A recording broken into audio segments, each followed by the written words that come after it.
जीवन का जो सुख है ऐसे ही नहीं मिला है। कई लोग कहते हैं हम तो भगवान के मंदिर जाते हैं, हम भगवान का भजन करते हैं, हम भगवान का स्मरण करते हैं, उसके बाद भी मेरे शरीर में इतना बड़ा रोग हो गया, इसके बाद भी मुझे तकलीफ आ गई, इसके बाद भी मुझे दुख आ गया, इसके बाद भी मुझे कष्ट आ गया। रोना नहीं, दुख मत होना, एक लोटा जल चढ़ाते रहना। हमारे पूर्व का कोई कर्म होगा उसको काटना है हमें। हो सकता है और तकलीफ आए, उसको हमें काटना, उसे कष्ट को हमें मिटाना, शिव का नाम लेकर भगवान का भजन कर, स्मरण कर। और ये भजन के बल पर ही जीता जा सकता है महाराज। यदि आप लोगों में से कोई काशी गया होगा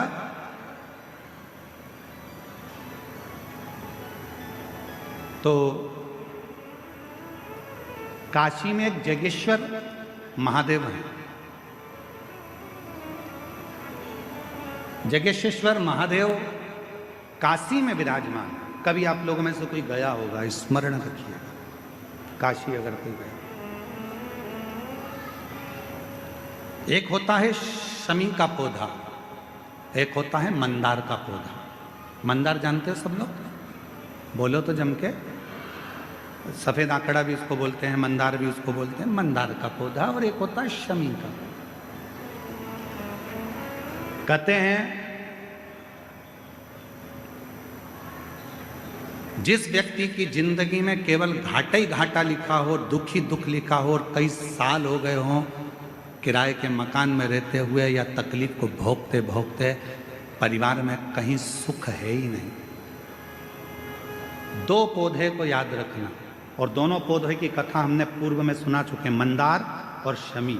दोनों की कथा सुनाइए कि ये कौन से मुनि थे, कौन से ऋषि के बेटे थे, ये मंदार और शमी किसके पुत्र थे, सब कथा सुने। आप यूट्यूब पर सर्च करिएगा तो आपको कथा पूरी मिल जाएगी, आप उसको सुनिए।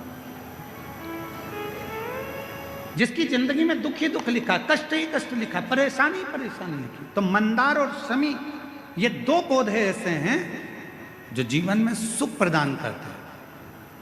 एक नियम बना लो, 12 महीने शिवरात्रि आती है, हर महीने शिवरात्रि पड़ती है, महीने में 2 बार प्रदोष पड़ती है। या तो प्रदोष का नियम बनाओ या शिवरात्रि का नियम बनाओ। एक काम करना चालू करो, थोड़ी सी मिट्टी शमी के पेड़ के नीचे की और थोड़ी सी मिट्टी मंदार के पौधे के नीचे की, दोनों को लाओ, अच्छा मिलाकर उसका एक शिवलिंग का निर्माण करो और उस शिवलिंग का पूजन प्रदोष काल में शाम के समय शिवलिंग के सामने 2 घी के दिए जलाकर, जैसी घर में पूजन करते हो वैसी की वैसी पूजन करो, आरती करो, थोड़ा सा भोग लगाकर निवेदन कर कर उस शिवलिंग का बाद में विसर्जन करो। 5 या 7 प्रदोष कर लो या 5 या 7 शिवरात्रि कर लो, आपको किसी के आगे हाथ नहीं फैलाना पड़ेगा। मेरा देव अधिदेव महादेव स्वयं भंडार भरना प्रारंभ कर देगा, स्वयं शिव भंडार भरेगा। मंदार और शमी के वृक्ष के नीचे का वो फल होता है जो सुख देगा, जो सुख देगा।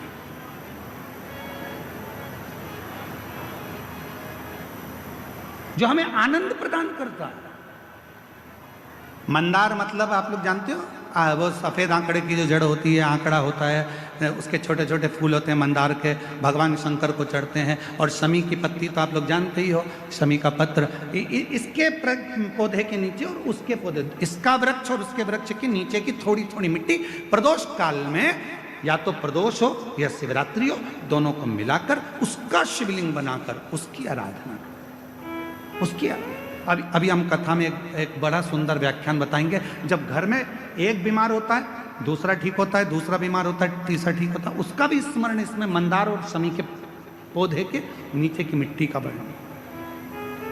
पर उससे पहले मैं शिव की ये पवित्र कथा जी आनंद देने वाली है।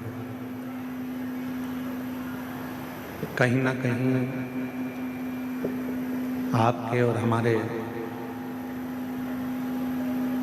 पुण्य की प्रबलता है, जिसके कारण बस बक्सों की आवाज़ बिल्कुल नहीं है। जिसके कारणवश ये पवित्र कथा श्रवण करने का सौभाग्य मिला है।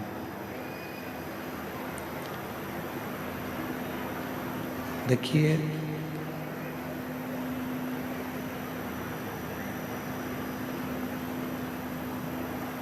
एकदम सीधा सीधा सीधा सीधा रास्ता यदि है तो समझ लेना कि आपको मंजिल मिलने वाली नहीं। मानव का शरीर, मनुष्य की देह चल नहीं रहा है। मानव का शरीर, मनुष्य की देह जब हमको मिलती है और मानव का शरीर जब आपको और हमको प्राप्त होता है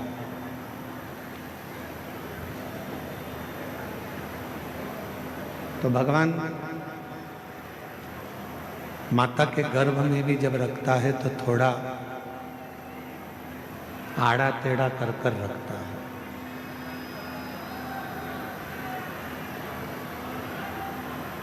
भगवान जब माता के गर्भ में रखता है तो टेढ़ा कर कर रखता है कि ये माता के गर्भ में रहेगा तो श्रेष्ठ रहेगा। उसी तरह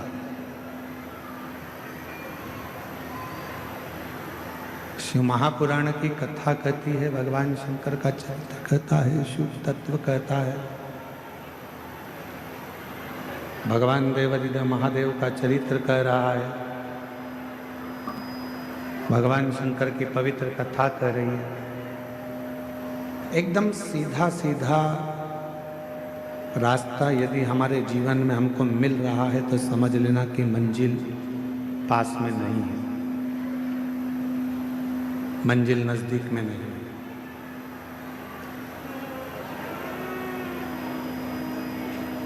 सरलता में कभी सफलता नहीं। कोई चीज सरलता से मिल गई तो समझ लेना कि इसमें सफलता नहीं। पढ़ाई करने बैठे हो, विद्या अध्ययन करने बैठे हो, पढ़ रहे हो, एक बार सफलता नहीं मिली, फिर दूसरी बार पढ़ाई करी, फिर सफलता नहीं मिली तो फिर तीसरी बार पढ़ाई करी। बक्से चलाओ, बक्से नहीं चल रहे हैं कहीं के भी। एक बार सफलता नहीं मिली, दो बार सफलता नहीं मिली, तीन बार सफलता नहीं मिली। कई लोग ऐसे होते हैं कि जो सोचते हैं कि मैंने एक बार अगर पढ़ लिया तो मुझे सफलता मिलना चाहिए, सफलता प्राप्त होना चाहिए। पर शिव कथा कहती है कि सफलता पाने के लिए, सफल होने के लिए एकदम सरल मार्ग मिल गया तो सफलता सहजता में नहीं मिल सकती। थोड़ा चलते चलते टर्न आएगा, मोड़ आएगा। कुछ मोड़ जिंदगी में ऐसे आ जाते हैं जिन मोड़ के बल पर संसार का मनुष्य उन्नति की सीढ़ी पर चले जाता, सफलता की ओर बढ़ जाता।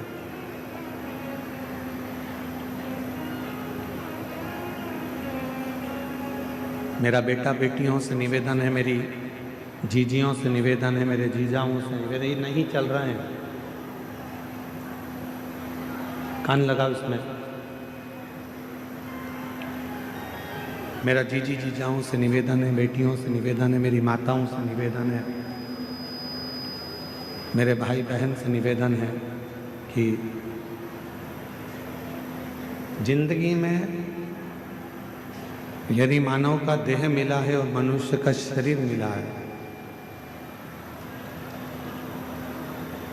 संघर्ष से पीछे मत हटे, मेहनत से पीछे मत हटना। असफलता को देखकर डरना नहीं। एक ना एक दिन मेरा देव अधिदेव महादेव, मेरा बाबा भोलेनाथ आपका हाथ पकड़कर आपको मंजिल तक पहुंचा करेंगे। बोल बम का नारा है, सारी समस्या का हल। कभी ना कभी यदि आप मेहनत पूरी कर रहे हैं, परिश्रम पूरा कर रहे हैं, आप अथक मेहनत में लगे हुए हैं, परिश्रम में लगे हुए हैं, बहुत मेहनत आप अपनी ज़िंदगी में कर रहे हैं, तो सफलता जरूर मिलेगी। ये निश्चितता है, सफलता जरूर प्राप्त होगी।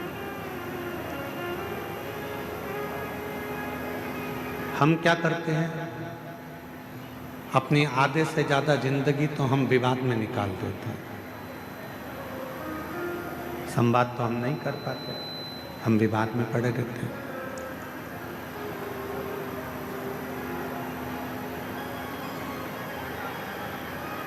आवाज नहीं जा रही है पंडाल में। आधे से ज़्यादा जिंदगी हम विवाद में निकाल देते हैं। थोड़ा सा जीवन, कुछ जीवन ऐसा होता है जिसको हम संवाद में निकालते हैं।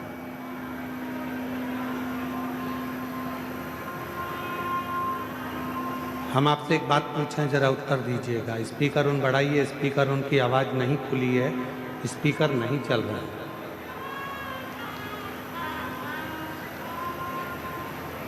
एक बात आपसे पूछें, उत्तर दीजिएगा।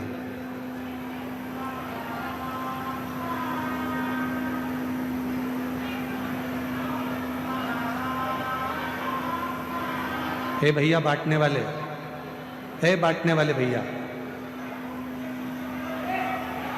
जो लोग रोड पर बैठे हैं, गर्मी में बैठे हैं, उधर बांटो।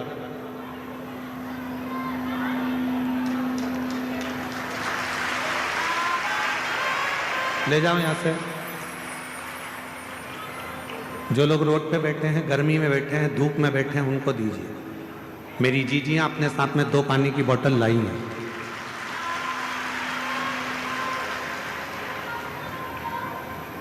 एक बात आपसे पूछें कि पांडव और कौरव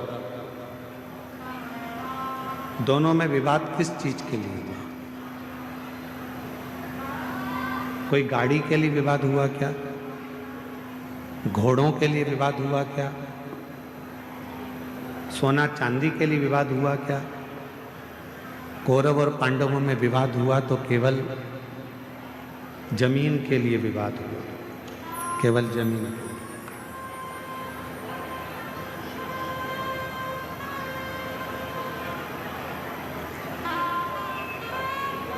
दोनों में बहुत विवाद छिड़ गया और केवल जमीन के लिए विवाद हुआ। अब हम आपसे पूछें, कौरव चले गए, पांडव चले गए, जमीन क्या उनके साथ गई? जम के तो बोलो, नहीं। कौरव गए, पांडव गए, पर जमीन उनके साथ नहीं गई। जमीन नहीं गई, जमीन वहीं की वहीं पड़ी हुई है। जमीन वहीं की वहीं है, जमीन कहीं नहीं गई, जमीन वहीं की वहीं रह गई। कौरव चले गए, पांडव चले गए, जमीन वहीं की वहीं पर छूट गई, वहीं छूट। कितना लड़े, कितना विवाद हुआ, पूरी की पूरी सेना चली गई, पूरा की पूरा कुल चले गया, पूरा की पूरा परिवार चले गया,